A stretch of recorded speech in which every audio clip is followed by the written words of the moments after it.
আশা করি সকলেই ভালো আছো। তো ক্যালকুলাস ওয়ানের অন্তরীকরণের সূত্রগুলো শিখতে অনেকেরই সমস্যা হয়।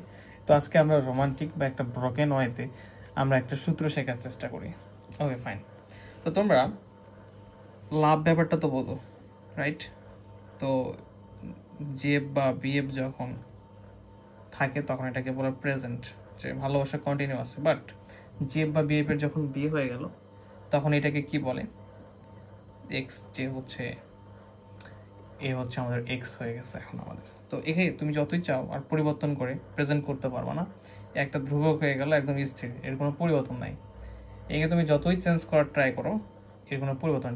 ঠিক তেমনি আমরা যখন এক্স এর সাপেক্ষে ই এক্স আরেকটা এক্সকে কে যখন অন্তরীকরণ করব, যতবারই করো না কেন অন্তরীকরণ, এর কোনো পরিবর্তন হবে না। এ আমাদের এক্স হয়ে গেছে। ওকে, ফাইন। সো এক্স যেমন হচ্ছে অপরিবর্তনশীল, তাকে আর প্রেজেন্টে ফেরানো যাবে না। ঠিক তেমনি এক্সকেও যদি অন্তরীকরণ করো, তার কোনো পরিবর্তন নাই, সে যেমন তেমনই থাকবে। ওকে, আই হোপ তোমরা বুঝতে পেরেছ।